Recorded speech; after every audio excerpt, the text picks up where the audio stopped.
tua casa, aqueles que te louvam, cujo coração está no nosso Deus.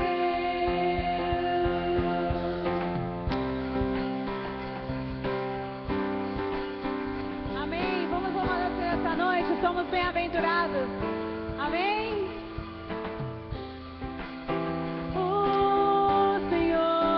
Adoramos. Obrigada, Senhor. Bem-aventurado é o que está firmado em tua casa, aqueles que te louvam, cujo coração está no nosso Deus. Bem-aventurado é o que da justiça de Deus, aqueles que são filhos da luz, cuja força vem do nosso Deus. Que o teu reino venha sobre nós, queremos tua glória sobre nós. Ouve, ó Deus, nossa oração altíssimo para esta nação. É o clamor da igreja que te adora.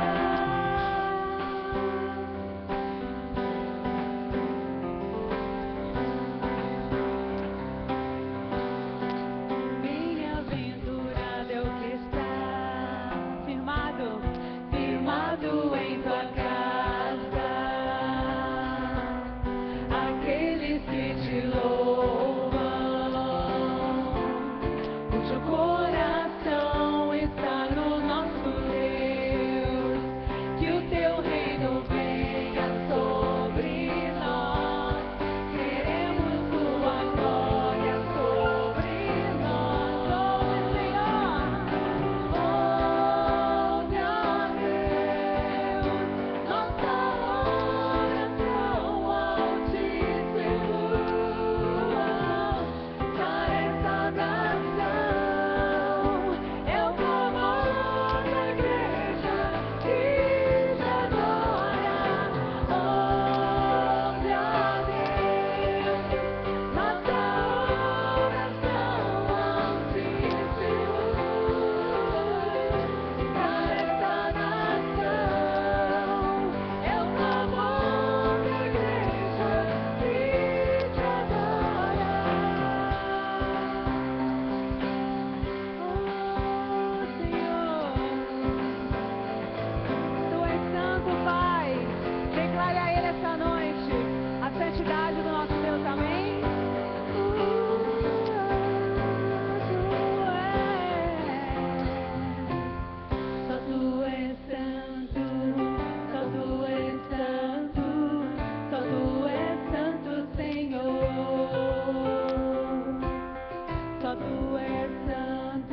Essa canção vocês têm que cantar com muita alegria, porque ela fala da alegria de Deus nas nossas vidas, amém? Aquela alegria quando você está passando aquela luta, você consegue a vitória. Ou aquela alegria de ter uma oração respondida. A alegria de ver algo que te traz alegria. Então, por mais problemas que você possa ter, que você possa cantar com alegria essa canção. Que Deus possa te trazer alegria e você declarar a alegria do Senhor. O óleo derramado sobre você, amém?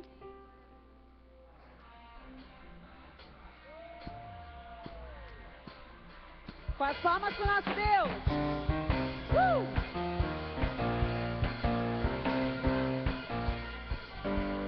O Espírito de Deus nos ungiu para proclamar boas novas aos quebrantados de coração.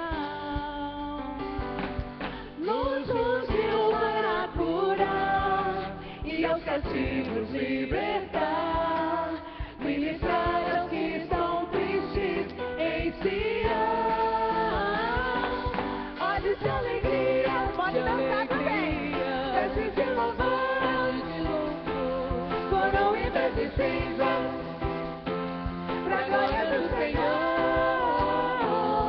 Olhos de alegria, vestes de louvor, coroa em vez de cinzas, pra glória do Senhor, pra glória do Senhor.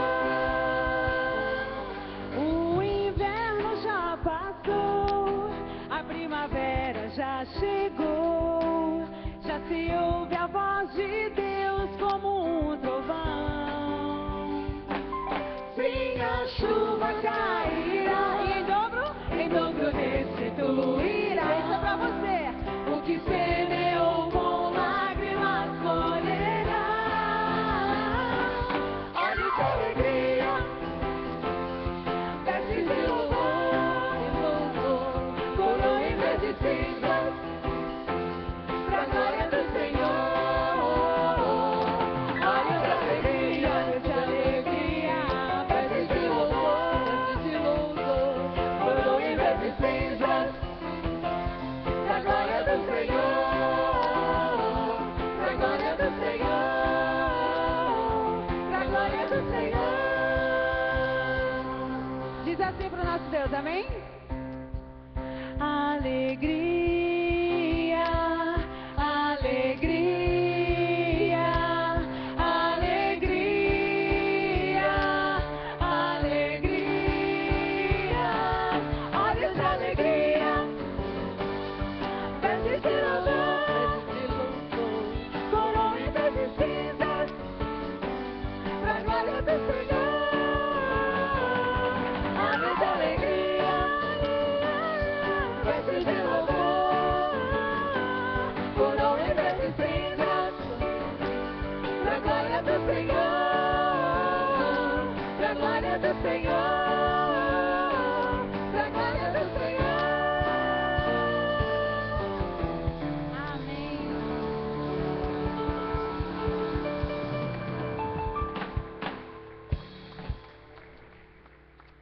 Não há nada mais seguro que estar debaixo das asas do nosso Deus. O amor dele poderoso, amém? Louve o Senhor com essa canção e diga a Ele como é bom o Senhor estar debaixo das suas asas.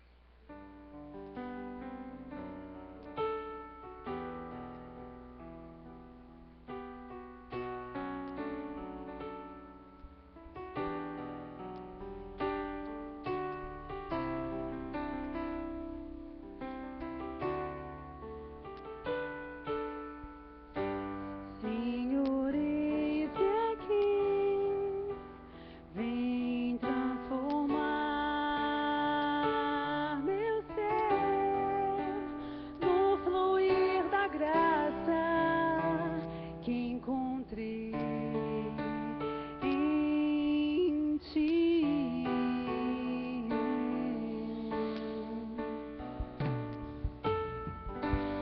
Senhor, descobri que as fraquezas que há em mim podem ser vencidas no poder do Teu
te louvamos, Senhor. Obrigada, Jesus, pelo teu amor tão lindo. Amém.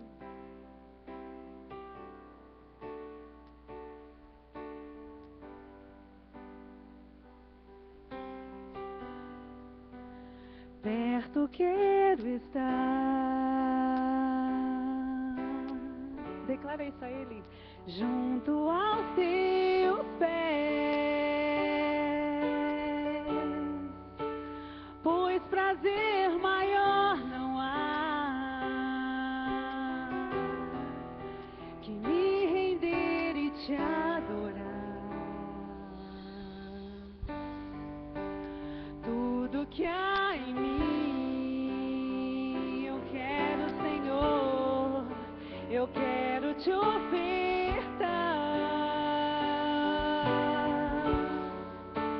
Mas ainda é pouco, eu sei, se comparado ao que ganhei, Senhor. Não sou apenas servo, teu amigo me tornei. Te louvarei. Não importam as circunstâncias, adorarei.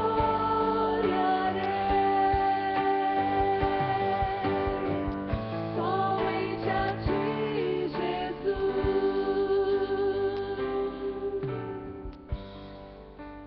Perto quero estar. Perto quero estar. Junto aos teus pés, pois prazer maior não há que me render e te adorar. Tudo que há em mim, eu quero te ofertar. Mas ainda é pouco, eu sei, se comparado ao que ganhei de ti, Senhor. Não sou apenas servo, teu amigo me tornei. Eu te louvarei, te louvarei. Não importam as circunstâncias, adorarei.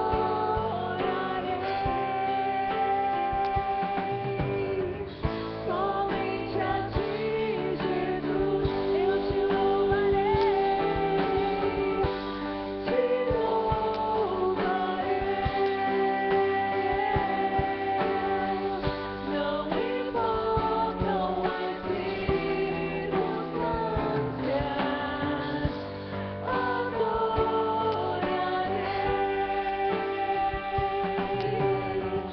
Somente a ti, Jesus. A igreja poderia cantar esse refrão mais uma vez. Te louvo.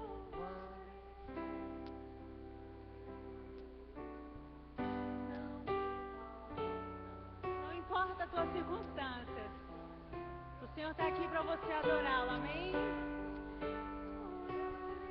Te adoramos, Senhor, somente a ti, Jesus, eu te louvarei, te louvarei. Não importam as circunstâncias, adorarei.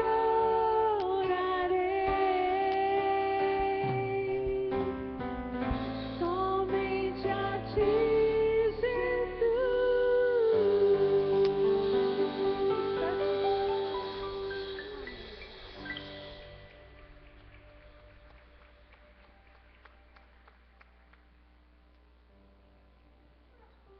Aleluia. Obrigado. Deus os abençoe. Louvado seja o nome de Jesus. Bem-vindos ao nosso culto em português da nossa igreja, da First Baptist Church em Orlando. É um privilégio ter todos vocês aqui. Algumas pessoas estão nos visitando pela primeira vez. Nosso irmão Daniel, não é? Daniel, por favor, fica de pé, irmão Daniel. Olha aí que chique que o irmão Daniel está. O irmão é obreiro lá na Assembleia de Deus, em Pompano Beach, mas está morando aqui. Irmãos, olhem bem para ele, apesar que está escurinho lá. Olhem bem para ele, porque ele é o churrasqueiro do Silva Market. Então, para lidar com fogo, tinha que ser um assembleano, né? Para saber lidar bem e tudo. Bem-vindo, querido irmão. Deus te abençoe muito. Obrigado pelo privilégio. Quem mais? O Vander e a Milene. Bem-vindos, viu? Primeira vez aqui também. Qual cidade que você é? Rhode Island. Uau! Legal. Vão morar aqui, não? Venham para cá. E você entende português tudo, né, Milene? Que joia. Rhode Island. Qual cidade lá? Eu acho que eu não conheci. Qual cidade nós conhecemos lá? Providence. E na praia, como é o nome? Newport. Aquela cidade linda. E a Garganta do Diabo, como era o nome do lugar ali? Bem-vindos, viu? Nós morávamos lá em Boston, agora estamos morando aqui. Deus abençoe vocês. Tomara que você ganhe o seu college. Amém? Quem mais pela primeira vez? Pois não, fala seu nome pra gente. Joaquim. Mora aqui ou está passeando? Que bom, tá bom. Se vir 2 vezes nesse culto, vira minha ovelha. Tá bom? Então tá, Deus abençoe. Preciso avisar, né? Depois o pessoal ir lá, fica de pé e fala seu nome, fala o que você está fazendo nessa terra. Está lá na casa de irmã Angelina, cuidando dela. Imagina, ela que cuida dela, né? Uma delícia. Deus abençoe vocês. Todos vocês são muito bem-vindos aqui no nosso culto. E eu tenho certeza disso, quero que vocês todos saibam disso. A vinda e a vida de vocês aqui é para nós uma manifestação da bênção de Deus para nós. E o nosso desejo é que de alguma maneira espetacular, sobrenatural, até misteriosa, Deus possa usar a nossa vida para abençoar a sua hoje. E aí no final desse culto você ir para casa e falar, valeu a pena ter ido, Deus falou comigo, foi importante para mim. Tá bom? Deus te abençoe. Agora eu queria pedir que os membros da igreja se levantassem, abraçassem uns aos outros, falassem, bem-vindo, que bom que você está aqui. Mas tem que ser verdadeiro, sincero, pelo menos umas 8 pessoas, e especialmente os nossos visitantes.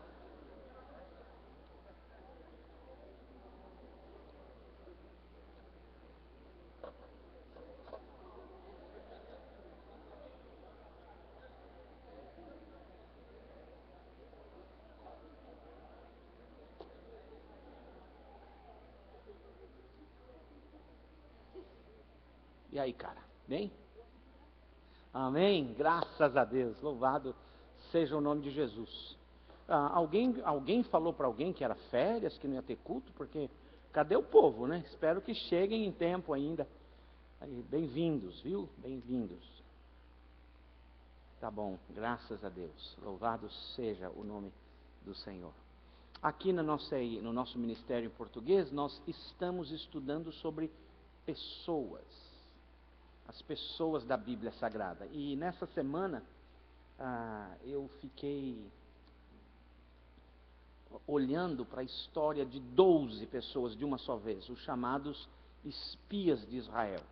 E essa passagem nós podemos encontrar lá em Números capítulo 13, aquele relatório que os espias fazem. Eles entram na chamada Terra Prometida e vão lá para dentro e examinam a terra toda, e depois eles voltam com as informações sobre o que eles viram lá dentro. Vamos ler essa passagem que está em Números, capítulo 13. Se você tem uma Bíblia, logo no comecinho da Bíblia, logo depois de Gênesis, aí vem Êxodo, e então o nosso livro de Levítico, e por fim Números, capítulo 6, versículo 13. Vou ler aqui na nova versão internacional, NVI. Todo mundo tem aí? Amém? No seu telefone, no seu iPad ou na sua Bíblia. Se não, abre bem o seu ouvido para ouvir a palavra de Deus, que diz assim nesse trecho: eles então retornaram a Moisés e a Arão e a toda a comunidade de Israel em Cádiz. Esse lugar chamava Cádiz Barneia. Cádiz, no deserto de Parã, onde prestaram relatório a eles e a toda a comunidade de Israel, e lhes mostraram os frutos da terra. E deram o seguinte relatório a Moisés: entramos na terra a qual você nos enviou. O primeiro grande erro deles aqui, essa palavra você. Se você tem um lápis, uma caneta, pode circular essa palavra você aqui, que é o grande e o primeiro erro da história aqui. Nós entramos na terra a qual você nos enviou. Tinha sido Moisés que tinha enviado. Era Deus, não era? Quando você erra quem mandou, você pode errar no resto da vida. A terra que você nos mandou, onde manam leite e mel. Expressão para dizer extrema e abundante prosperidade.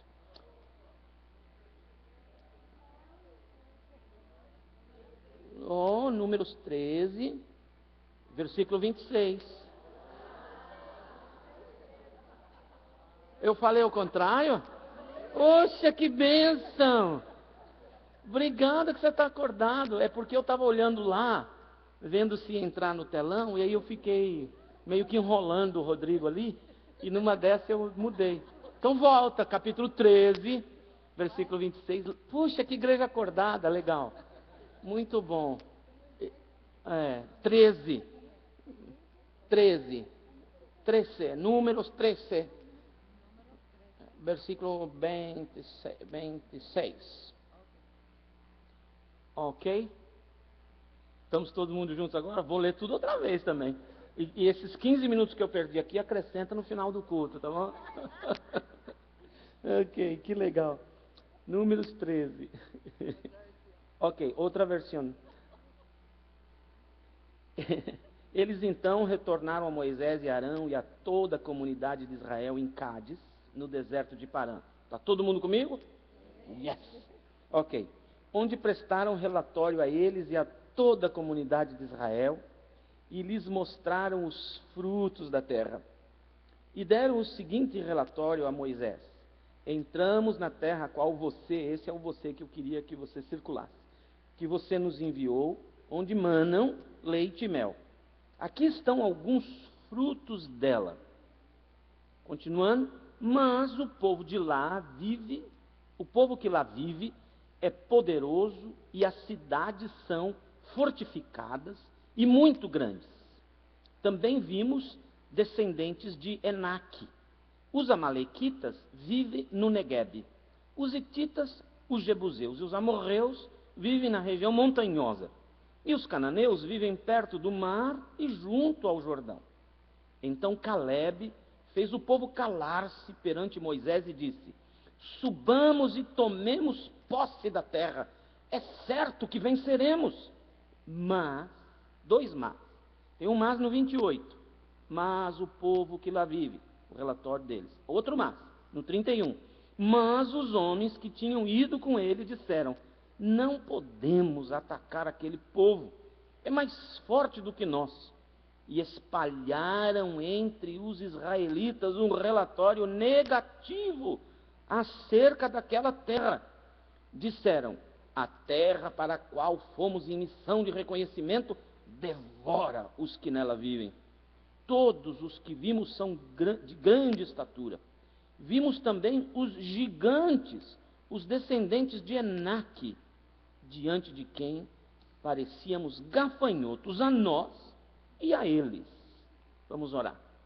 Espírito de Deus, nós pedimos a tua bênção para que consigamos receber a sua palavra e que ela, sua palavra, nos abençoe hoje.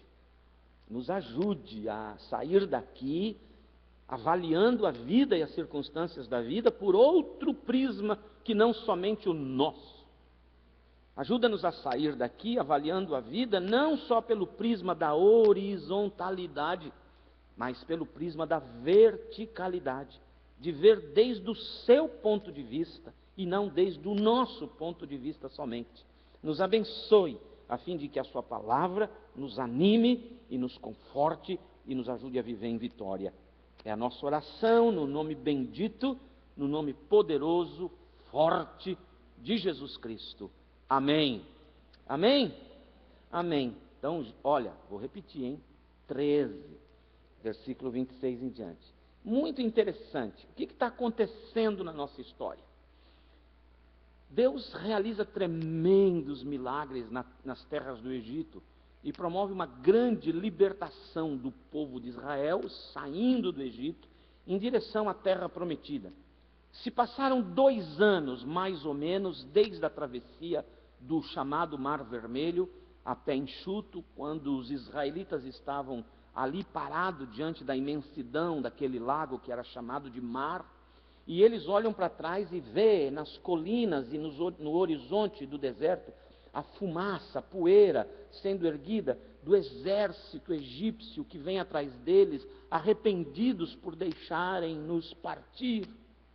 E então vem o exército para devorá-los, para eliminá-los de uma só vez. Os historiadores dizem que aproximadamente 2 milhões, talvez mais do que 2 milhões, de pessoas nessa hora estavam diante desse grande mar, gritando de pavor, porque o exército inimigo vem vindo. Moisés ergue os braços e Deus abre o mar e eles passam a pé enxuto. Do outro lado, quando eles acabam de passar, os egípcios começam a entrar. E quando o exército inteiro egípcio estava no meio desse lago, Deus fecha de novo as águas, as paredes se encontram, todos eles morrem afogados. Do outro lado, os israelitas fazem uma grande festa. As mulheres tinham levado tamboris, elas não esqueceram na correria de levar algo para a festa. Que interessante, como são as mulheres, o que elas têm nas bolsas, não é? Muito interessante. E então eles fazem uma festa bonita e louvam a Deus e cantam e dançam e festejam e começam a sua caminhada deserto adentro. Por 2 anos Deus realiza milagres extraordinários na vida deles. Por exemplo, faz cair do céu um maná, uma coisa molhada que quando cai no chão vira algo esbranquiçado, meio grudento, meio esticando, que você pode enfiar a mão, como uma espécie de gelatina, como uma espécie de merengue, sei lá. Ele puxa e come aquilo todas as manhãs e aquilo lhe dá força para viver. Deus fez toneladas de lenha surgir no deserto para eles, para que eles pudessem fazer fogueira à noite. Também Deus fez com que toneladas e toneladas de litros de água fossem surgindo no deserto para dar água. Sem falar para fazer lavar uma roupa, sei lá, para todos eles, dia e noite, pelos últimos 2 anos. Os sapatos deles não estavam mais gastando, as roupas não se consumiam. Todos os shopping centers e os outlets faliram, porque também não tinha como comprar, e a roupa não gastava, para que ter loja? E eles estavam vendo milagres e milagres extraordinários. Das rochas brotava água para eles. Eram milagres. 2 anos de milagres, e então eles se deparam com as terras da Palestina. E nessa hora, Moisés diz para eles assim: entrem, examinem a terra que o Senhor nos deu e nos tragam um relatório. 12 homens entraram. Destes, somente Josué e Caleb tinham um relatório positivo. Os outros tiveram um relatório bem negativo. Vamos dar uma olhadinha, então, no que os espias esqueceram. Vamos começar pensando no que eles esqueceram. Em primeiro lugar, eles esqueceram as promessas de Deus. As promessas de Deus que lhes daria a terra prometida. Quem não tem passado, não tem identidade nem futuro. O que significa não ter passado? Quando nós apagamos da nossa mente todas as boas coisas que Deus já nos deu, nós perdemos a nossa identidade. Por quê? Porque a nossa identidade está no Senhor, no que Ele é para nós, em quem somos para Ele e no que Ele faz para nós. E não na nossa genética, na nossa raça, Também nossa identidade não está naquilo que nós somos capazes de fazer com as próprias forças. A nossa identidade também não está no que a gente fez de errado com a nossa vida. Se eu fizer uma avaliação de quem eu sou, na base da bajulação que eu possa receber de alguém, eu estou errado. Se eu fizer definir a minha identidade na base de todos os erros e pecados que eu já cometi na minha vida, eu também errei a respeito da minha identidade. A minha identidade vem do fato de que eu sou filho de Deus, que me escolheu me amar, não apesar de quem eu sou, mas por causa de quem eu sou e de onde eu vim. Ele me adota como filho dele, me transforma em filho dele. Essa é a minha identidade. E como eu sei a minha identidade? Por olhar para trás e lembrar o que ele fez. A primeira coisa que ele fez o seu filho subir na cruz do Calvário por minha causa. Naquela cruz todos os meus pecados foram pagos. Eu não devo nada. O escrito de dívida que me era contrário, contra Deus, foi cravado na cruz por Jesus Cristo, pago. Eu não devo nada mais para Ele. A outra coisa que Ele fez, Ele me adotou como seu filho. E o espírito de adoção veio para dentro de mim. E eu posso dizer, Abba, Pai, que quer dizer paizinho. Olhar para Ele e dizer, papai querido. E Ele olhar para mim e ser feliz. Não porque eu faço o que eu faço, não porque eu deixei de fazer o que eu deixei de fazer. Ele é feliz simplesmente porque eu sou filho dele e ele sorri quando me vê. Essa é a minha identidade. Aí está a minha identidade. Quando eu olho o passado do que ele fez, aí está a minha identidade. Mas também, quando eu olho os milagres que ele já fez, as coisas que ele já andou fazendo na minha vida. Houve épocas em que eu orei e falei, Deus, as coisas não estão andando, eu empurro, e as coisas não vão. Aí então Deus fala, olha, você olhou uma coisa, deixa eu te mostrar outra, você está mais forte, você está diferente, olha como eu fiz com você. E coisas que Ele deu, suprimentos que Ele deu, impressionante. Houve uma época que Lucinha e eu trabalhávamos em São Paulo, no centro da cidade, num lugar que se chamava antigamente Boca do Lixo, na rua Aurora, Santa Ifigênia, naquela região. Está tão ruim aquela coisa que hoje chama Cracolândia. A coisa piorou. Mas na época que nós trabalhávamos ali, alguns missionários da Alemanha vieram, descobriram o nosso trabalho e pediram para trabalhar conosco. E eles vieram trabalhar conosco para receber treinamento. E é interessante que eles tinham conexões na Alemanha. Todo mês chegavam caixas de papelão grandes, assim, com roupa de doação para os pobres. E vinha para a nossa missão. Então, quando chegou a primeira caixa grande, nós abrimos, eram roupas usadas. Mas os alemães tinham a delicadeza de lavar a roupa, consertar a roupa que precisava ser consertada, dobrar bem dobradinha, por dentro de um saco plástico transparente, escrever por fora, que não adiantava nada, que estava em alemão, que roupa se era para homem, para mulher, o tamanho, etc. e tal.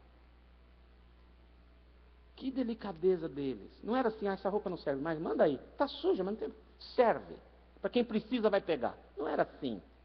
E eles mandavam aquelas caixas. E na primeira vez que chegou, o diretor da missão da Alemanha, que fez as caixas chegarem, disse para a gente assim, ó, vocês têm que ser os primeiros a olhar o que está dentro e ver o que serve para os missionários.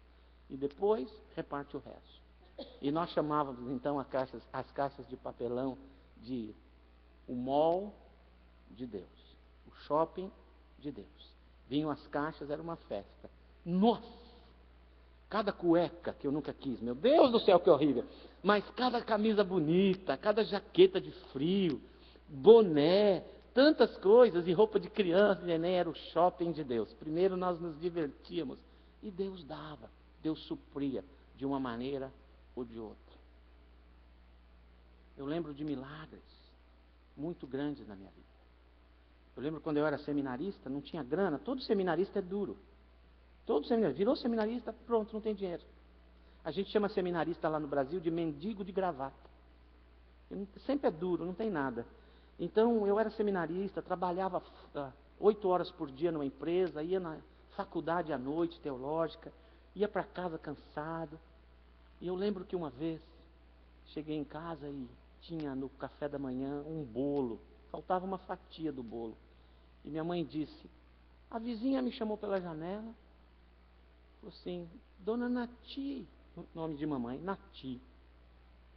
Dona Nati, eu fiz um bolo, mas senti tanta vontade de dar para você. Você aceitaria? A mamãe disse, obrigado. E nós tivemos café da manhã com comida e da tarde por uns 2, 3 dias, porque ela deu um bolo, a gente não tinha nada. Era muito interessante como Deus fazia milagres. Quando eu namorava com a Miss Universo, não sei se eu te falei que eu namorava com a Miss Universo, eu casei com ela. Ela era cega e de vez em quando ela me pedia, ora por mim, para eu ver melhor. Eu dizia, lógico, pode deixar, eu creio em milagres. E eu sempre orei, Deus, por favor, mantém cega. E Deus tem me ouvido, é um milagre. É um milagre. Quando ela quer namorar comigo, porque você sabe, casado namora em braille. Pode. Casado pode namorar em braille. Então quando ela vem namorar comigo, eu logo meto uma máscara do Tom Cruise e ela fala, e assim, pensa que é ele, que eu sou como ele. Então, eu casei com ela. É verdade, de vez em quando eu estava viajando pelo mundo, eu mandava carta para ela, assim, a Miss Universo, Carmen Nassi. Eu ficava imaginando a cara do correio querendo tocar a campainha para entregar a carta. Falou, nossa, a Miss Universo mora nessa muquifo aqui. Então, era muito interessante que a gente namorava e um dia eu falei para ela assim, você almoçaria lá em casa amanhã? Ela falou, lógico. Aí, mas fui pedir pro sogrão, tenente da polícia militar. O cara não era fácil, gente. E, nossa, Rafael, aliás, é muito parecido com ele. Teimoso, mandão, igualzinho ao meu sogro. Minha esposa acha que é igual o meu pai, mas não sei. De repente, tem os dois. Então, fui falar com ele, ele autorizou, aí eu fui para casa. No sábado, disse, mamãe, Lucinha vem almoçar em casa amanhã. Ela falou, você está doido? Para esse domingo não tem nem o ovo, porque por muitos anos na nossa vida, eu almocei arroz e ovo frito. E jantei arroz e ovo frito. Pelo menos por uns 6 ou 7 anos. Era só o que tinha. Era o nosso maná. E eu falei, mamãe, ela vem amanhã. Não, mas amanhã não tem nem o ovo. Não tem problema, mãe. Ela vem para ficar um pouco com a gente, nem esquenta a cabeça. E encontrei com Lúcia na igreja. Porque quando eu encontrava com ela no ponto do ônibus, para a gente ir na escola dominical, é porque eu ia pagar a passagem dela. Quando eu estava duro, eu falava, eu te encontro na igreja, porque eu tinha vergonha de não pagar dela. Né? Agora, depois eu fiquei mais inteligente, falei, me empresta o dinheiro antes da gente chegar no ônibus, aí eu pagava as duas, mas ela que tinha pago. E a gente vai ficando inteligente, não é? Então, cheguei na igreja e falei, Lucinha, seguinte, só tem arroz. Elogie o arroz da sogrinha, porque afinal de contas, olha quem você está ganhando, né? Aguenta aí, e aí você fala, olha, dona Nati, eu tenho que ir embora cedo, que meu pai é muito bravo, a gente come umas colherinhas de arroz, e dá no pé, chega na tua casa, completa lá, porque o almoço lá sempre era bem farto. Em casa era farto, né? Na casa dela era farto, em casa era farto, fartava tudo, mas era farto também. E então, aí falei com ela na escola dominical, ó, não esquenta a cabeça, faz de conta que é o melhor arroz do mundo. Ela falou, imagina, que isso? Chegamos em casa, minha mãe estava no portão com aquela cara de quem fez o que não devia, sabe? Cara de quem aprontou. Minha mãe é uma moleca, até hoje é uma moleca. E olhei para ela e falei, que foi? Ela falou, entra. Aí nós entramos na nossa casa, fomos lá na cozinha, naquele tempo se almoçava em cozinha, com uma mesa de madeira, com aqueles pés de caibro, lembra disso? E a gente tinha lá uma toalha branca na mesa, e tinha um prato com salada de tomate e cebola, tinha alface, tinha arroz, tinha bife, e eu não lembro mais o que tinha. Macarronada. E refrigerante. Eu olhei e falei, mãe, que você fez? Você falou que não ia ter nada. Ela falou, pois é, deixa eu contar a história para você. Ela disse que caçou moeda pela casa toda. E achou algumas moedas.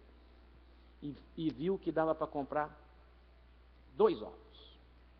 Então ela pensou, eu vou no mercadinho, lá do conjunto residencial onde a gente morava. Era muito interessante aquele lugar.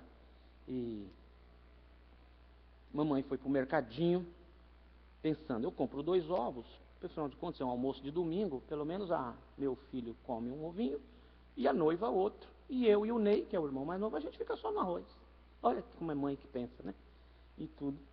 E chegando no mercado, eu encontrei um irmão pentecostal.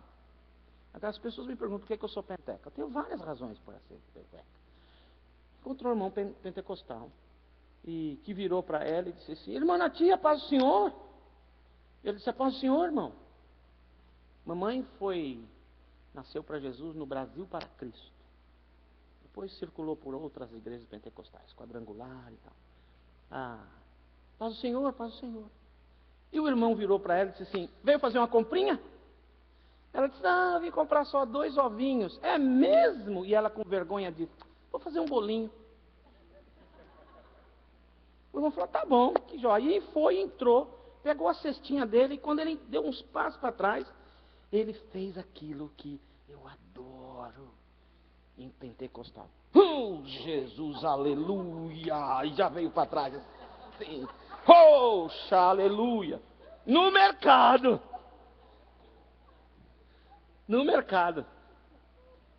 E virou e disse, irmã Nati, o Espírito Santo está falando comigo. E ele disse para mim que é para comprar para a irmã, igualzinho eu estou comprando para mim. A irmã aceita, mamãe completou, se o Espírito está falando.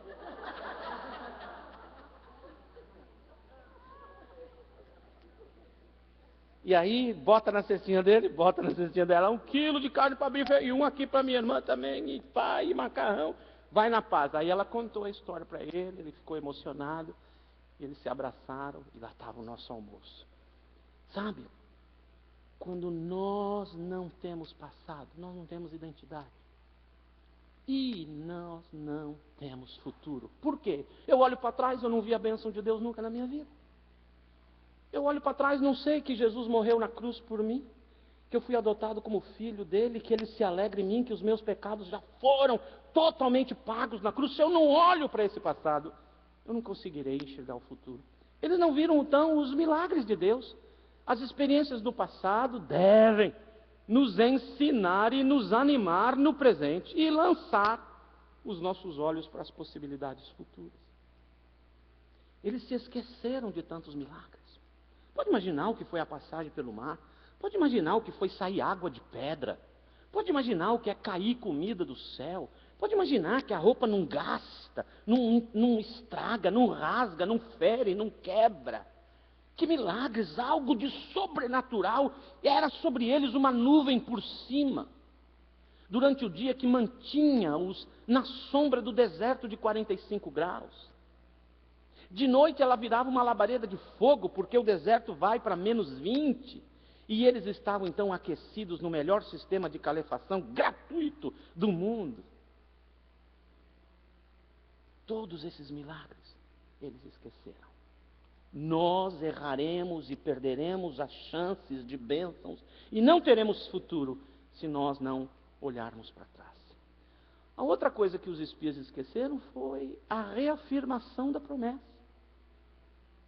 Quando eles estão naquela confusão, Deus se levanta e fala, eu vou com vocês. Mas eles não deram ouvidos à palavra de Deus, à voz de Deus. Isso significou retroceder. Eles foram para trás. Sempre teremos a chance de fazer uma opção. Ouvir o Senhor ou ouvir a multidão. Ouvir a Deus ou as vozes que vêm daquele ambiente cheio de medo do meu coração. Os espias esqueceram destas coisas. Mas o que eles viram em contrapartida? O que será que eles viram? Eles viram os gigantes e se viram como gafanhotos. Você viu o texto que nós lemos? Ele disse, e nós vimos os gigantes. Esses gigantes, descendentes de Enaque, são de onde veio o gigante Golias. Você lembra do Golias? Aquele que o Davi vai lutar? É mais ou menos essa a ideia. Eles eram grandes. Eram homens de aproximadamente 3,15 metros, 3,20 metros de altura. A lança do gigante Golias pesava só a lança mais de 80 quilos. A ponta da lança pesava 18 a 20 quilos. A ponta de ferro da lança, que ele segurava na mão assim. É como pegar uma árvore e botar na mão. Eram gigantes.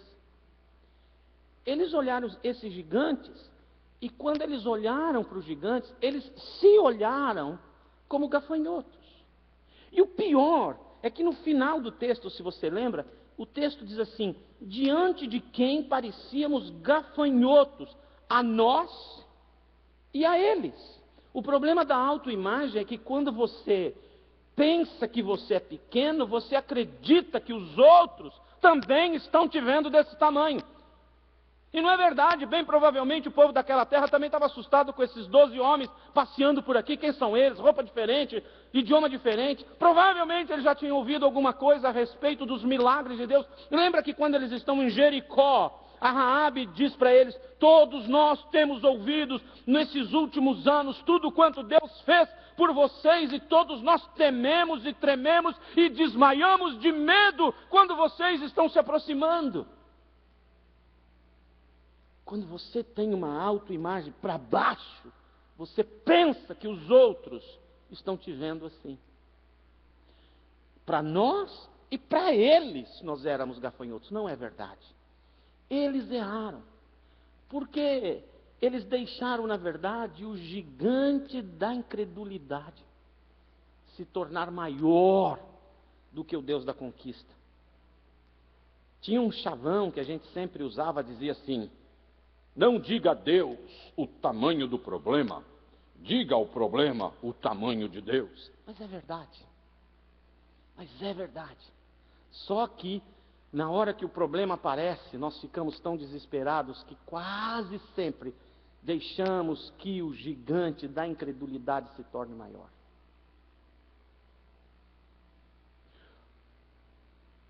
Por que a incredulidade veio, afinal das contas? Por que esse gigante da incredulidade se tornou tão grande, afinal das contas? Por que eles se sentiram tão pequenos, afinal das contas? Por uma simples razão, essa última ali.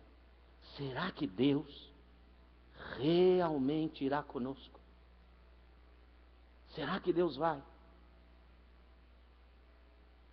Quando Josafá tinha exércitos inimigos ao redor da cidade de Jerusalém, e recebeu o relatório de que o exército judaico estava desarmado, sem condições, sucateado.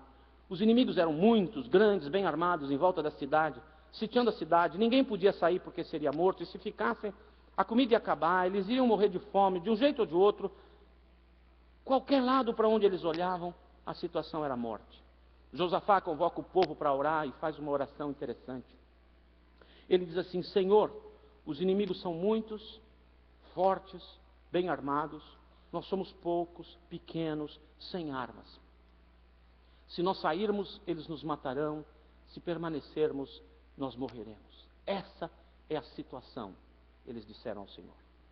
Mas a oração de Josafá continua e diz: Deus, todavia os nossos olhos estão postos em suas mãos. Não estou olhando mais o problema, eu estou consciente do tamanho do problema, eu sei todos os detalhes do problema, eu sei todas as implicações dos problemas, mas em vez dos meus olhos agora se colocarem nos problemas, os meus olhos estão fixos em tuas mãos. Onde você focaliza? No Senhor? Ok. Então agora o Senhor vem e fala: pega o exército, sem armas, sem mochilas, sem nada, faça com que eles desçam a ribanceira, e lá no vale, em frente aos exércitos inimigos, em frente aos exércitos inimigos, eles têm que levantar as mãos e cantar um hino, porque o Senhor é bom e a sua benignidade dura para sempre. Deus deu a letra e provavelmente a música. Você pode imaginar o pessoal do exército falar assim: rapaz, é melhor ser Mariner no Afeganistão do que entrar numa dessas. Olha o que o cara está mandando fazer. Descer desarmado. E ainda chegar lá na frente, na UFC, como chama aquele negócio? UCF. Onde que luta? É na UCF que luta? Na UCF sai até sangue, né? Na universidade, porque ó, não é fácil. mas lá na luta, é a mesma coisa que lutar, e na hora que começa a luta, o cara ergue os braços e fala assim, louvado seja Deus. Sobra nada. Imagine que precisava fé nessa hora. Será que Deus vai mesmo conosco? Josué tem que atravessar o rio Jordão antes de Jericó. E naquele dia Deus fala, Josué, serei grande com você, te engrandecerei como engrandeci Moisés, o meu servo, você será grande diante da nação, farei milagres extraordinários através de você. Eu acho que o Josué dormiu uma noite e disse, uau, Deus vai fazer milagres, eu vou ser tão grande como Moisés que eu substituí agora, yeah! Então vem a ordem do Senhor, pega o povo com a arca, os sacerdotes na frente, e põe o pé nas águas do rio Jordão, e então eu separarei as águas. Eu acho que o Josué falou, Senhor, vou lhe mostrar um DVD. Olha aqui como é que o Senhor fez lá atrás, 40 anos atrás. O Senhor fez o Moisés levantar os braços, e enquanto ele tinha os braços para cima, as águas se separaram, e as águas se separaram primeiro, e então pisamos no leito do mar a pé seco. Por que o Senhor não faz igual? Abre o rio Jordão primeiro, depois que as águas forem separadas, então marcharemos na boa. O Senhor disse, não, dessa vez, vocês primeiro põem o pé na água e eu a separarei. Às vezes Deus faz isso. Primeiro entra, que depois eu resolvo. Não, Senhor, resolve que depois eu vou. Não, vai que eu resolvo depois. Sabe por que nós não gostamos disso? Porque a gente, no fundo, pensa, será que Ele vai mesmo? Será que Deus vai mesmo? Os espias, número 1, viram isso. Número 2, o que eles viram mais? Tinha o número 2 lá? Não tinha? Os obstáculos e os desafios estavam no anterior? Não, volta. Aqui. O que eles viram? Os obstáculos ou os desafios? Por que eles focaram no tamanho dos obstáculos, não como Josafá fizera no futuro, focar no Senhor? O relatório dos espias era verdadeiro. Acho que faltou para mim, por minha culpa, não do Rodrigo, faltou uma interrogação. O relatório dos espias era verdadeiro? Não era verdadeiro. Era meio verdade, mas ele era mentiroso. Meia verdade sempre é uma mentira inteira. Não existe meia verdade, sempre existe verdade ou mentira. Meia verdade é sempre uma mentira inteira. Por que era mentira o que eles fizeram? Diz a Bíblia que eles espalharam a má notícia entre o arraial de que a terra para onde eles foram inspecionar era uma terra que devorava os seus habitantes. Não era verdade, porque eles trouxeram os frutos da terra e disseram, vimos a terra que mana leite e mel. Olha aqui os frutos como prova. Eles trouxeram um cacho de uva amarrado num pau, carregado por 2 homens, de tão grande que era o cacho de uva. Eles mostraram as provas. Era fato que haviam gigantes e muita gente armada, lá várias nações, não era uma única nação que morava na região, vários povos. Era fato. Mas que a terra os devoraria? O que significaria isso? Algumas coisas possíveis. Primeiro, que eles teriam que trabalhar muito para fazer aquela terra produzir. Não era verdade, a terra produzia. A terra mana leite e mel. Brota. Outra possibilidade é que eles se tornariam brasileiros na América. O que significa se tornar brasileiro na América? Muitos brasileiros na América se tornam o que eu chamo de pessoas capitalistas. Capitalistas é quando o demônio te enlouquece por causa de dinheiro e você fica capitalizado. Não estou falando de gente que está com problema no emprego, que está dura para pagar as contas, não é isso, essa é outra história. Estou falando dessa coisa de que a gente ganhava R$2.000 e agora ganha $2.000. Mas descobriu que tem part-time para ganhar mais 500. E descobriu que dá mais um timezinho para ganhar mais outros 500. E descobriu que dá para trabalhar de noite entregando o jornal. E dá mais uns 350. Então, você tem full-time, depois você tem part-time, depois você tem o part-time, depois você tem o more-time. Porque você é seduzido por isso, aí você trabalha que nem um camelo. Você não tem mais mulher, não tem mais marido, não tem mais filho, não sabe mais quem é roommate, quem que não é roommate, confunde os papéis, as relações. É complicadíssimo. Será que era isso que eles estavam pensando? Talvez as duas primeiras não. Talvez a terceira seja verdade. Como haviam vários povos naquele lugar, certamente haviam conflitos entre eles e guerras entre eles. Então, mas eles estavam contando um lado da história só negativo. Em nenhum momento Deus nos dá situações na vida.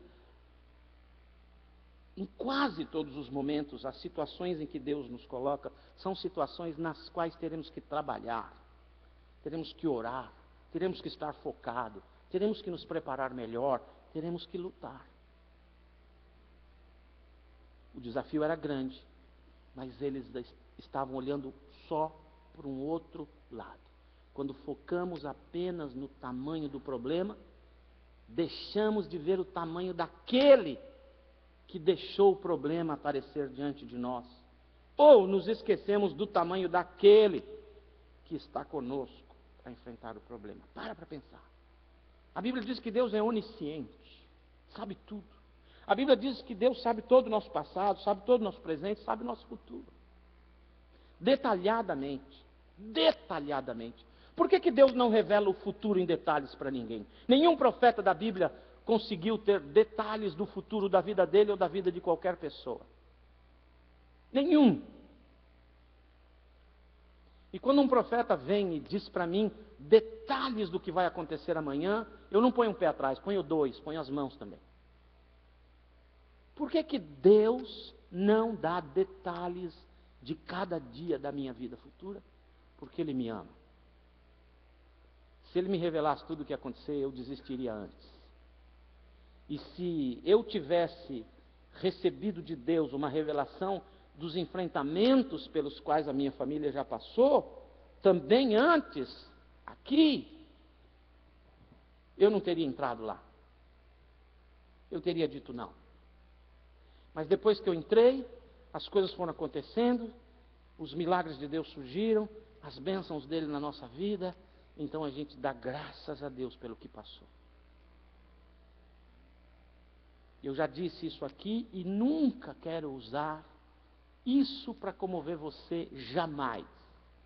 Mas esse cara aqui, se alguém tivesse me perguntado 5 minutos antes dele nascer, o que você pensa da ideia de ter um filho com retardo?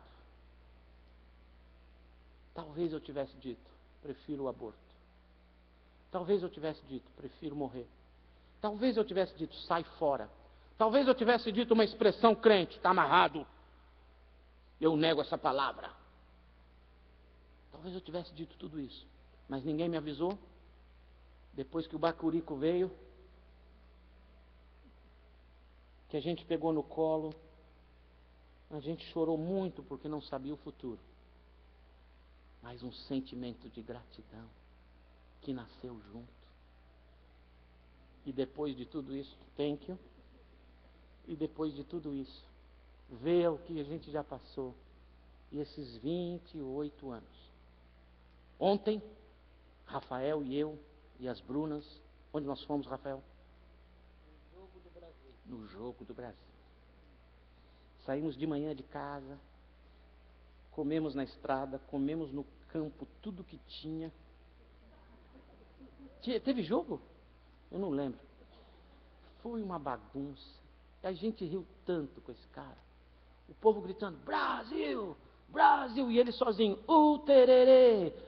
tererê, pra quê? Ninguém está te ouvindo, mas ele estava lá, tererê.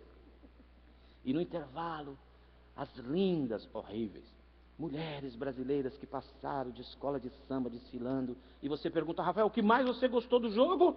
Das gatas. Das gatas. Oh. A gente riu tanto que esse cara que eu tive uma ideia, eu sou um cara empreendedor. Falei, já sei como eu vou ganhar dinheiro.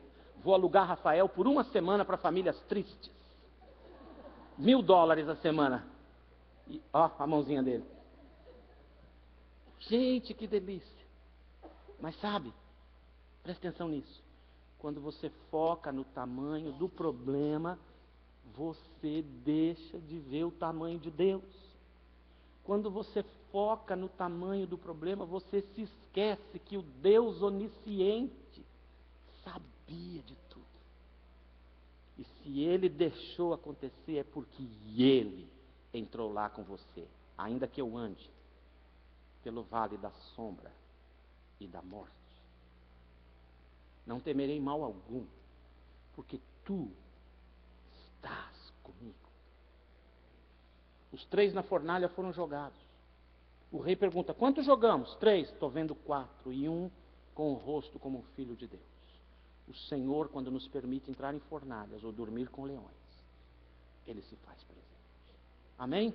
Vamos pular?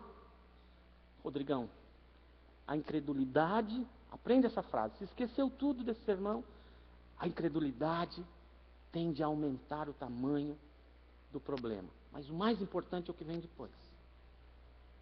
A fé aumenta a visão de Deus agindo no problema. Deixa eu parar aqui um pouquinho. É um privilégio ser pastor. A gente ganha tanta coisa. A gente visita as famílias da igreja, cada uma cozinha de um jeito melhor.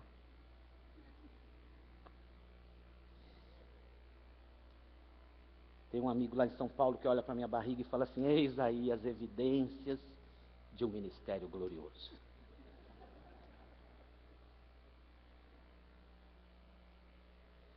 Muito bom. Às vezes duro demais.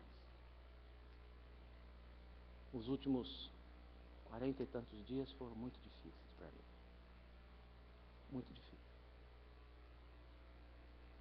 E, em nome de Jesus, não quero usar isso para te comover, mas é só para você entender o que eu quero dizer, que a fé aumenta a visão de Deus agindo no problema. A nossa irmã Elaine partiu com o Senhor. Muitos de vocês estiveram orando por ela por muitos dias, pelos últimos 6 meses.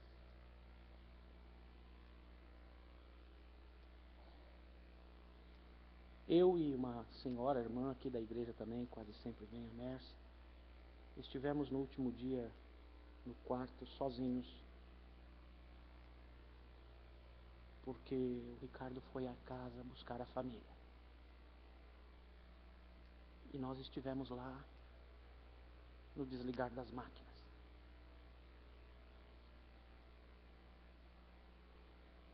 Eu olhei para ela ali e disse para a Mércia, dá para ser orgulhoso, Mércia? Eu disse, não. Vale a pena ser superior a alguém? Alguém é superior a alguém? No dia anterior, eu estava sozinho lá. E uma enfermeira olhou para mim e disse, quem é você? Eu falei, eu sou o pastor. Ele falou, entra e fecha a porta. Posso falar com você? Pode. Começou a contar de como ela estava sendo impressionada pela relação de amor entre eles. Maneira como o esposo amava, intensa e misteriosa e espantosamente diferente do que tudo aquela jovem podia imaginar. Ela disse com lágrimas, eu não posso, é profissionalmente errado o que eu estou fazendo, mas eu estou como que apaixonada por essa família. Eu acabei me envolvendo emocionalmente, isso não é possível para mim. Eu sou enfermeira de UTI há anos. Eu estou lidando com casos parecidos com esse há anos. Mas eu nunca vi algo assim. Eu nunca fui amada por ninguém dessa maneira. Eu não sei nem sabia que tal amor existia. E aí então ela me mostrou bem realisticamente tudo o que estava acontecendo. E no outro dia, pela manhã, veio a notícia de que ela partira. E então estava eu e a irmã ali. O oxigênio foi desligado. E uma das coisas mais terríveis nessas horas é que quando você tem máquina, você tem a impressão de que está vivo. E depois, a máquina que estava tentando fazer o coração bater também foi desligada. E você vê o 74, 62, 51, 43, 28, 17, 9, 4. Pulou para 1 e pim. A Mércia amoleceu as pernas, eu a segurei aqui. Ela chorou muito, muito, muito, muito, muito. E quando a família chegou, ela já estava arrumadinha.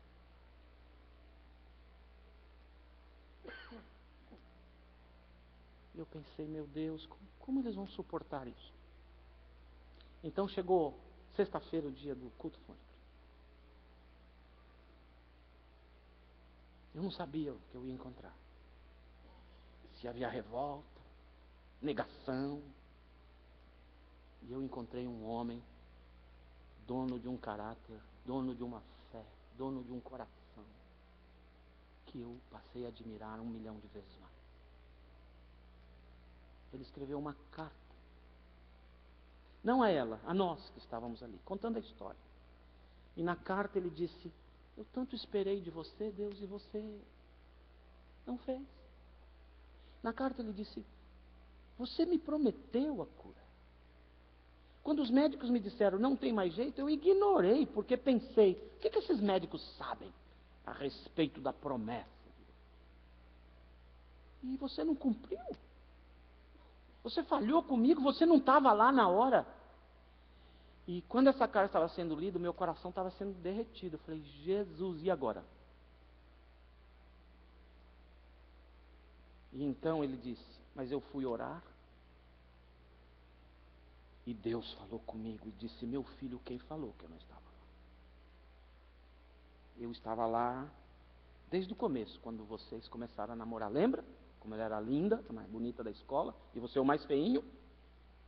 Ela gostou de você porque era eu agindo lá. Quando ela andou a pé ou de ônibus, porque você era um duro, era eu agindo lá.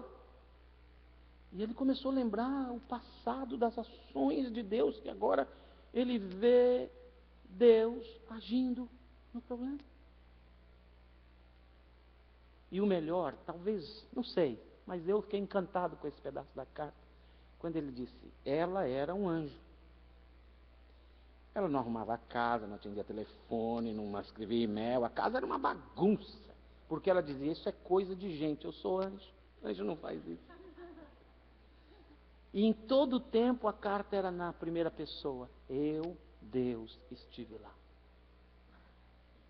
E o meu coração saiu dali tão cheio de graça, de dor, mas de graça, porque aquele homem, em se aproximar de Deus, na hora da talvez pior dor da sua vida, pode ver Deus agindo no problema.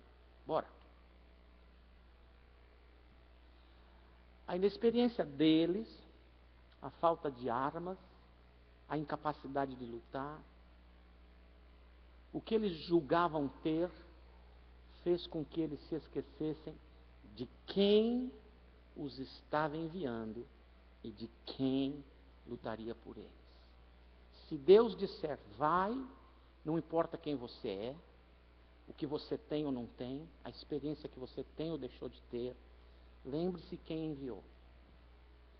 O Davi, quando viu o gigante Golias, o exército judeu tremia de medo. E todos os dias de manhã, Golias vinha e falava: tem homem aí ou só marica? Era essa a expressão que ele usava. Só tem cães aqui? Quem é o homem que vem me enfrentar? Ninguém ia, tremiam. Vai Davi, um garoto baixinho que tocava flauta, cuidava de ovelha. Um hippiezinho, surfista. Faz nada, não trabalha, fugiu da escola, só cuida de gado, de ovelha. Quando ele vai lutar lá, o rei Saul fala: bota aqui minha armadura, pega aqui a minha espada. Ele não conseguia se andar, era muito pesado. Falou: deixa pra lá. Eu vou lutar com esse gigante com as armas de um pastor. E quando ele apareceu na frente do Golias, o Golias deu risada e falou: mandaram um pirralho, um camundongo. Ele era pequenininho. E Davi diz assim: você vem armado até os dentes, mas eu vou contra você em nome do Deus de Israel. É em nome de quem me manda e não quem eu sou. A vitória está em lembrar disso. Pula, Rodrigo. O que o Senhor espera de cada um de nós? Você vai enfrentar lutas? Jesus disse: no mundo tereis aflições. Jesus não enganou ninguém. A gente não é crente para ficar livre de problemas. A gente não ama o Senhor para não ter problemas. Se você é crente para parar de sofrer, está na igreja errada. É na outra lá que diz que pare de sofrer e vem para cá. Ou vem para cá e pare de sofrer. O que Deus espera de nós? Deus espera que confiamos nele, no caráter dele, que nós vamos perceber pelas ações dele. Como? Olhando no passado. Cristo na cruz por mim, primeiro, maior do que tudo. E como ele tem cuidado de mim até hoje, como ele me curou daquela enfermidade, como ele me deu aquele salário, como ele me deu aquele emprego, como ele me levou nessa viagem, como ele me deu o meu primeiro filho, o meu segundo, o meu terceiro, onde eu morei, onde eu fui, como eu estou abrigado hoje, a roupa que eu visto, o relógio que eu tenho, o telefone que eu uso, o cinturão que segura minhas calças, eu estou respirando, eu vou no banheiro, faço xixi, tudo funciona, tudo isso é milagre. Ou não é? Tem uma pedra nos rins. Esposo da Jane, vou operar essa semana. Tadinho, está se recuperando. Milagres que Deus tem feito.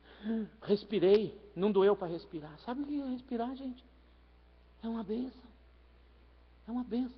Todas estas coisas são ações de Deus que testificam sobre o caráter dele. Então, Deus espera primeiro que ao me lembrar do passado de milagres, eu possa ter fé suficiente para marchar no meu futuro. Amém? Segundo, que Deus espera de nós? Deus espera que consigamos crer nele, nas promessas dele. Todas as promessas do Senhor haviam sido cumpridas na vida deles até aquele momento. Por que duvidar agora? Não tem um trecho na Bíblia que diz assim: até aqui nos ajudou o Senhor.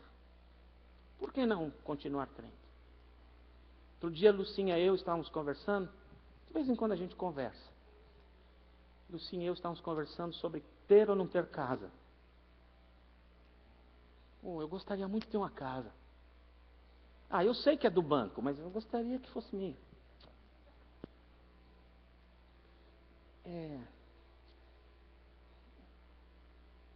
Gostaria de ter um carro.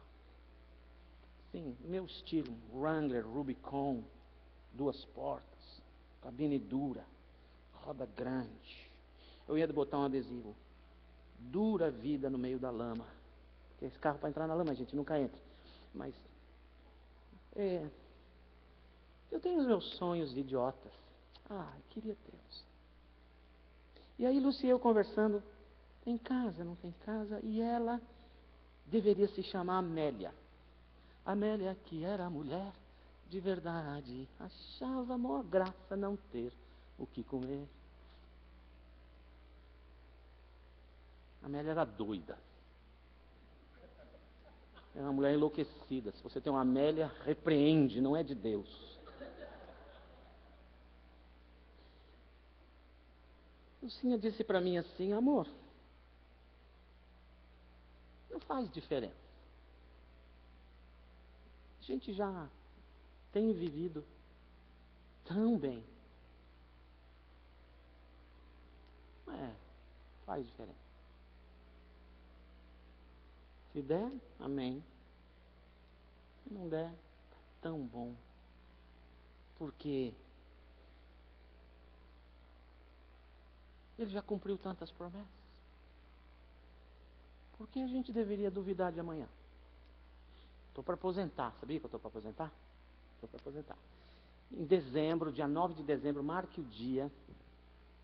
É o dia do meu aniversário, uma segunda-feira, dia que ninguém vai a festa nenhuma, então vai ser a minha. Minha mulher, nesse dia, vai voar para Boston às 7 da manhã, de maneira que a nossa festa vai ser um dia antes, não venha. Né, amor? Se prometeu. Marque essa data, 9 de dezembro, que data importante.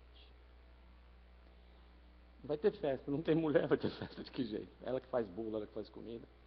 Mas estou para aposentar. 58, se Deus me deixar chegar ali, eu vou cumprir 58. Cara, outro dia, quando eu fiz 50, eu ganhei um cartão de um amigo, escrito na frente: abra e veja todas as razões, bênçãos e privilégios de ter 50 anos. Eu abri, estava em branco.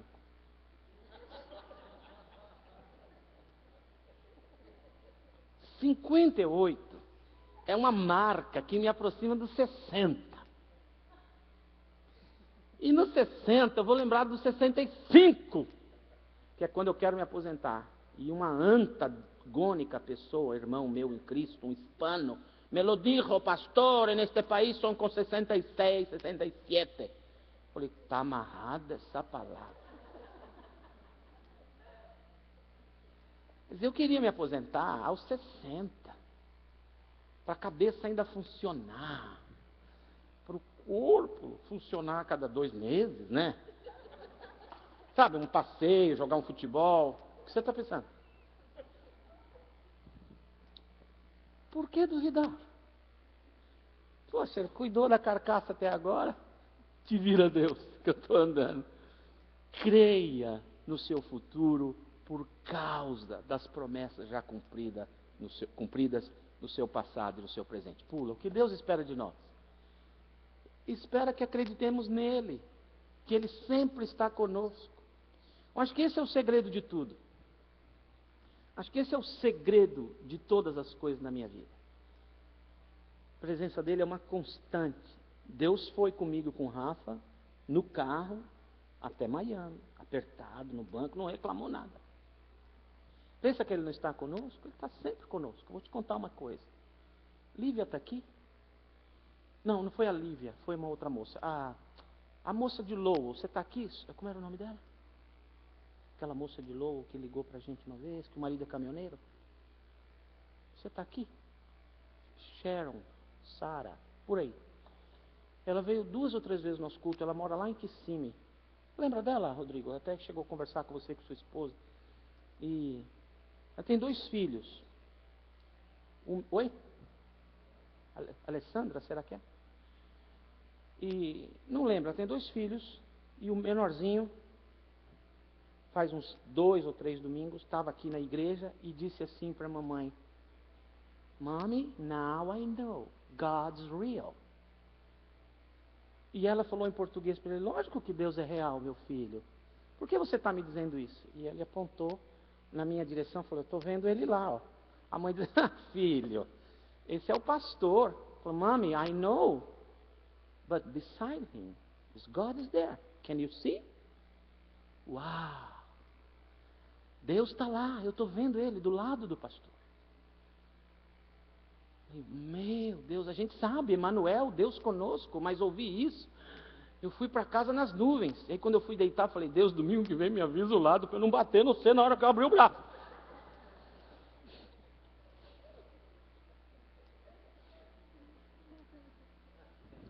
Ele está sempre com a gente. Amém ou não? Aleluia, Ele está sempre com a gente. Não esquece disso. Quando você for deitar hoje, Ele deitou junto. E Ele nem liga para o que está acontecendo. Eu acho que Ele gosta. Não, é sim, tem uns caras que roncam pra caramba. Deus nem tchum para isso, mas Ele está lá com você. Ele não dorme, a Bíblia diz que o guarda de Israel não dorme nem tosqueneja para vigiar e ver tudo que você está fazendo. Não se esquece da presença dele. Amanhã cedo, quando você gatinhar para o banheiro, porque eu gatinho, eu caio da cama e vou gatinhando. Ele está junto com você. Cada dia, o dia inteiro. A presença dele é a minha mais poderosa garantia de vitória a cada dia. Amém? Pula. Cremos que o Deus da conquista sempre está conosco. Este era o segredo da vitória, da conquista das promessas que os israelitas deixaram passar. Que só volta 40 anos depois. Só 40 anos depois.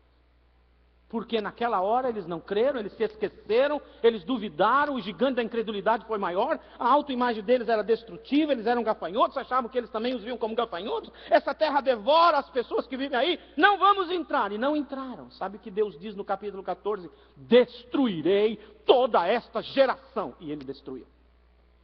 Farei uma turma mais forte ainda, e essa mais forte, com mais fé, essa entrará na terra prometida. Só 2 deles entraram, Caleb e Josué. Todos eles morreram no deserto. Seus filhos entraram na terra prometida. Deixe-me dizer uma coisa para você. Todas as vezes que você abrir mão das oportunidades que Deus te dá, alguém as tomará no seu lugar. Uma oportunidade nunca é perdida. Se você não pega, alguém pega. Pula. Conclusão. São 8:10. No mundo tereis aflições, disse Jesus. A fé não é garantia de uma isenção de enfrentamento de lutas e dificuldades. Não. Deus, quando nos chama para ser dele, Ele não nos coloca numa redoma, numa abóboda. Como chama isso? Abóbora? Não, abóboda. Um negócio de vidro assim, para cuidar da gente, numa estufa. Nós não cremos para não sofrer, ou não trabalhar, ou não lutar. Opa! Fica aí. Nós não cremos para não trabalhar, para não lutar.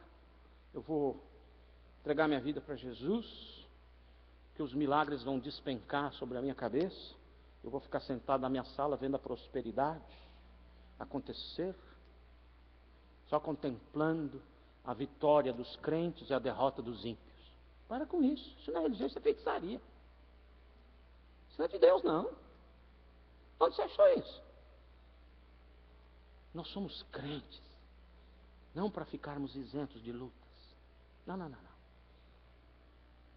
Número 2, 3, Deus espera que você focalize a sua vida na palavra. Porque é mais seguro confiar na palavra dele do que focalizar a nossa vida nas circunstâncias. Lembra o antigo corinho? Não olhe as circunstâncias, não. Olhe o seu amor. Não me guio por vista. Olha para ele. No deserto, não tem placa de indicação. Não tem GPS. No deserto, você caminha no chão árido, que machuca os pés, que faz a gente ferver com o calor, morrer de frio à noite. A gente caminha no deserto da vida, olhando para cima. Porque cá embaixo, o melhor GPS é olhar para cima. O segredo da vitória está no fato de mantermos uma constante consciência da constante presença. Uma constante consciência da constante presença. Eu não posso garantir que essa semana nós não teremos enfrentamentos difíceis. Talvez os tenhamos. Mas eu posso garantir que se Ele, que conhece tudo, fez esse problema aparecer diante de nós, Ele está conosco. E passaremos.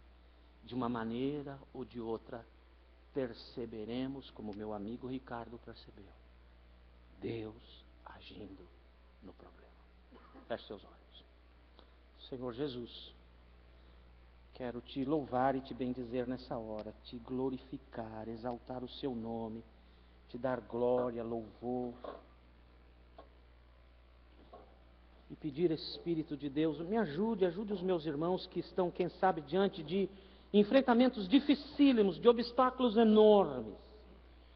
Não tem dinheiro, ou não tem saúde, ou não tem o emprego, ou não tem o papel, tem uma corte, tem um probation, tem uma situação difícil, está sozinho, não tem uma mulher como sua companheira, está sozinha, não encontrou aquele que vai dividir a vida para sempre com ela. Oh Deus, seja lá qual for o enfrentamento, a dor, ajuda-nos a lembrar que, se tudo isso surgiu diante de nós, o Senhor nos dará a bênção, nos dará a vitória. Apenas nos ajude a entrar lá e lutar, porque o Senhor lutará no nosso lugar. É o Senhor quem vai. O segredo da vitória não é a minha força, nem a minha destreza, nem a arma que eu uso. O segredo da minha vitória é o Senhor comigo. É o Senhor comigo. Me ajuda a ser assim essa semana, eu te peço em nome de Jesus. Vitória, cadê você? Cadê a Vitória? Estava aqui. Vitória, você está aqui com a gente? Está aqui. Saiu? Cadê a dona Vitória? Está aí não, Ricardo? Ah, está aqui. Vem aqui um pouquinho. Vem aqui. Não quero expor essa mulher, mas eu quero mostrar para você quem é. Essa é uma mulher que está enfrentando uma tremenda luta. Apenas creia no que eu estou te dizendo. Uma luta grande. Só vou dar uma palhinha porque eu não quero expor e é a vida dela. Mas ela foi roubada. Tudo, carro, documento. Ela está num processo de legalização pela imigração. Mas os documentos necessários para dar foram roubados. Não achou ainda, né? Achou o carro destruído. A pessoa que fez isso está presa, mas não resolve a vida dela. E eu queria dar um desafio a você. Ore assim e fala: Deus, o Senhor quer que eu seja um instrumento de ajudar? Se Deus colocar isso no seu coração, está ali o Ricardo. O Ricardo fica de pé. Aquele menino bonito ali, ó, marido da Milena. Milena é sortuda, né? Olha que gato. Aquele menino ali está ajudando a Vitória. Então, para não constrangê-la, para ela não ficar sem graça, porque eu sei que ela já está aqui sem graça. Se Deus colocar no seu coração, quando terminar o culto, você chega ali no Ricardo e fala: Ricardo, está aqui, ó, uma oferta para ajudá-la. Sabe por quê? Ela precisa renovar todos os documentos, precisa pagar os FIIs, precisa renovar o passaporte espanhol, o passaporte daqui, driver's license, um monte de papéis. Ela está machucada, está sendo tratada das feridas. Então eu queria que você orasse, falava: Deus, eu sou um instrumento de ajudá-la no enfrentamento dessa luta. Vai lá no Ricardo, não precisa falar nada, entrega lá, por fé. Por que eu estou te fazendo isso? Lógico que na nossa igreja nós temos caminhos para fazer isso. Chama Love Orlando, é um ministério de ação social da igreja. Mas é muito complicado a gente chegar lá. Por N razões, pela quantidade de pessoas que estão numa fila para serem atendidas, entre elas. Então o meu chefe, meu supervisor, me autorizou a falar com você. Se Deus comove o seu coração, fala com você, não é para agradá-la nem a mim, porque vai ser anônimo. Você só põe na mão do Rica, no final da noite o Rica põe na mão dela e fala: esse foi o que Deus fez através de nós hoje à noite. Deus te abençoe. Amém? Obrigado, querido. Pode sentar. Vai devagarzinho. Cadê a criançada? As crianças, venham. Vocês querem sentar aqui na frente? Dá para ver daí? Tem algo para a gente ver do que aconteceu com eles domingo passado. Rapidinho. Vamos lá, as crianças já estão aqui mesmo, não tem mais pressa. Espera aí que nós já vamos cantar.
Isso foi a festa das crianças, festa do outono das crianças aqui. Vocês gostaram? Foi bom? Good?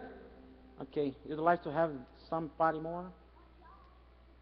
One or two for Sunday? What do you think? 2 parties per Sunday? Is good? Luciana, obrigado. A Luciana é a nossa coordenadora e as professoras estão ali atrás. Please stand up. Let me introduce you for the church. Yes, please.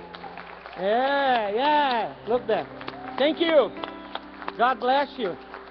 Elas são, com exceção da Elaine, da Luciana, elas são funcionárias da igreja e olha a bênção do nosso pastor David, porque nós somos membros da igreja. O pessoal vem aqui, arruma as cadeiras, limpa o chão, traz um funcionário para cuidar do som, aquele rapaz de pouco cabelo em cima, bastante barba, e espero que ele não tenha entendido, né? Porque ele não entende português. Hi, just say thank you for you, okay? Okay, thank you. E eles põem esses funcionários todos aqui para dizer, nós amamos vocês, tenham culto, tudo que vocês precisam. Que nada é emprestado, se a gente pode usar, a gente usa. Não é bem? Se eu fosse você, eu me tornaria parte dessa igreja rápido. Ok, obrigado pelas crianças, obrigado pelo ministério de vocês. E o Pregnancy Center, que é o centro de aconselhamento para mulheres grávidas aqui da nossa igreja, não sei se você conhece isso, mas deveria conhecer o Pregnancy Center. Eles ajudam mulheres, por exemplo, que são ou mães solteiras, ou mesmo mulheres casadas. Fiquei grávida, vou abortar. Então eles trabalham com essas mulheres para elas não abortarem. E se essas mulheres não abortam, então eles vão cuidar, vão fazer ultrassom, pré-natal, dar roupinha, cuidar dela até que nasce o neném, e depois de um grande período que o neném já está aqui, vão ter um cuidado especial, tudo em favor da vida. E do lado do Pregnancy Center, que o Pregnancy Center agora assumiu um outro ministério da igreja que chama Segunda Chance, vamos assim dizer, segunda mão seria melhor em português. Tudo que é usado, roupa, equipamentos, calçados, que o pessoal doa aqui para a igreja lava, limpa, conserta direitinho, põe. Nós temos um ministério enorme, um lugar quase desse tamanho, com máquinas de costuras, com gente voluntária costurando o dia inteiro, fazendo coisas para a igreja.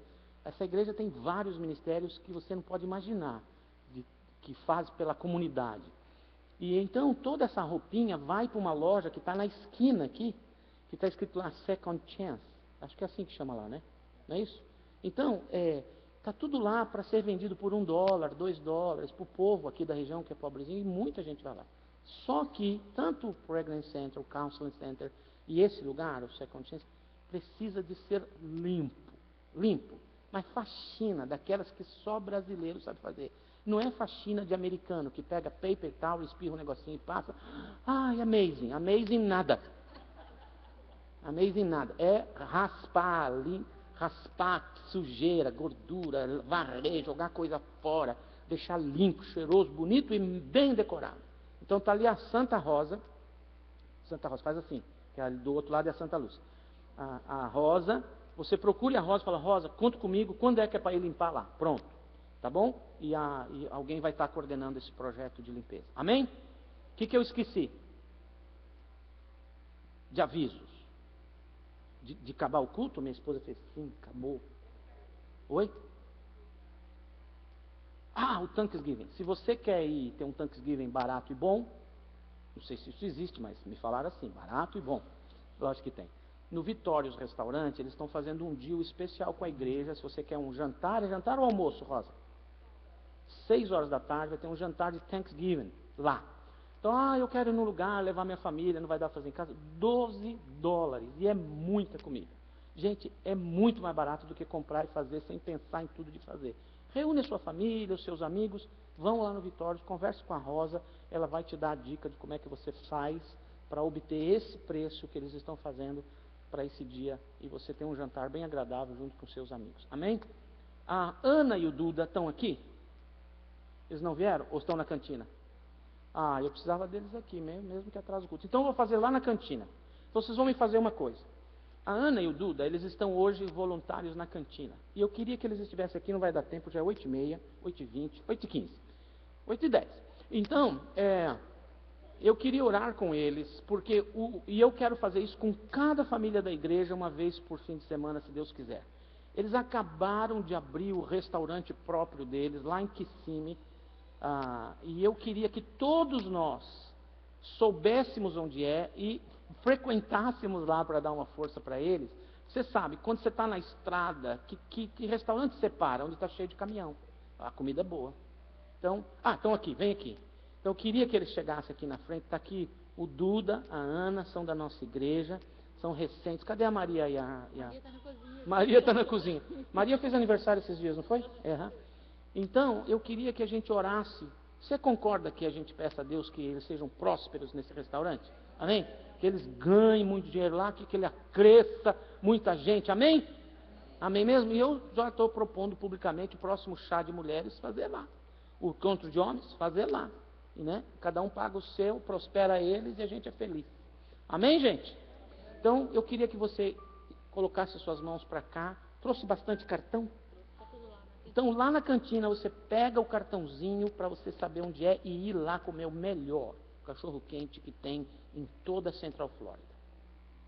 Oremos. Senhor Jesus, quero te louvar e te agradecer pela vida dessa família. Pedir, Deus, que o Senhor os revista de bênçãos e que esse negócio que eles recém abriram se torne próspero, porque na prosperidade dessa casa a igreja de Jesus será próspera. E porque eles são do Senhor, eu sei que cada pessoa que entrar ali, de alguma maneira, receberá o impacto da presença do Teu Espírito Santo na vida deles e através deles. Por isso eu oro, Deus, que eles tenham sucesso, crescimento, prosperidade, cobrindo-os a eles, os filhos, os bens e o restaurante com o sangue de Jesus. E clamando, Deus, a Tua bênção sobre eles, no nome bendito, no nome forte de Jesus Cristo. Amém. E olha, trabalham direto de segunda a sábado até tardão, menos de domingo, por causa do Senhor. E mesmo tendo trabalhado direto, hoje foram voluntários na cantina. Fala, filho. E também eu quero orar de novo para Ana, que ela faz aniversário também. Quando ela faz aniversário? Foi na quarta-feira. E a Maria, foi quando? Então ora rapidinho aí, que nós estamos atrasados, está atrasando o culto. Deus querido, Deus Pai, eu quero integrar a Ana mais uma vez, que eu quero abençoar sobre a vida dela, o desejo no coração da Ana, do Duda, nas suas mãos. Eu quero integrar a Ana e a Maria nas suas mãos, que ela pode estar abençoando o coração dela, cheio de amor, da paz, do coração, da vida dela. Eu quero integrar essa hora, Pai, sobre a vida de Aninha, que os sonhos dela, Deus, é pelo Senhor, que Deus pode estar abençoando a vida dela. E também abençoa que as pessoas que fazem aniversários antes, eu quero integrar a casa das pessoas que faz aniversário desse ano, nesse mês de novembro e dezembro. Amém. Abençoa cada dia, no nome de Jesus. Amém. Amém. Obrigado, Rafa. Vamos cantar essa última canção. E você faz o seguinte: se você veio preparado para entregar sua adoração financeira, o seu dízimo, sua oferta missionária, você pode se dirigir a uma das pontas do altar, deposita sua oferta, cante essa canção e depois vamos nos encontrar na cantina e termos um tempo gostoso de comunhão, tá bom? Cantemos.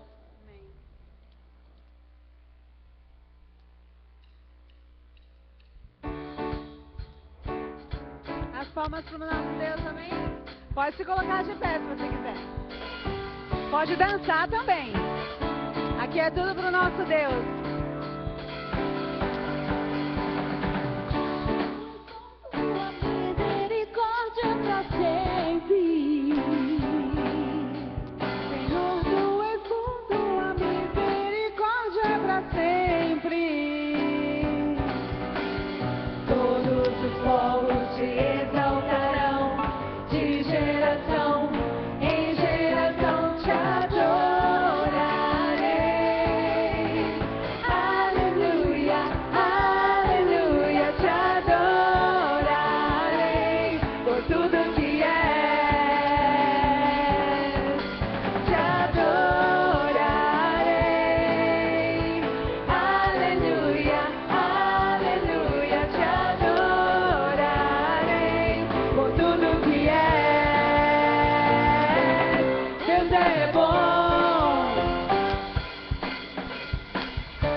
tudo que é,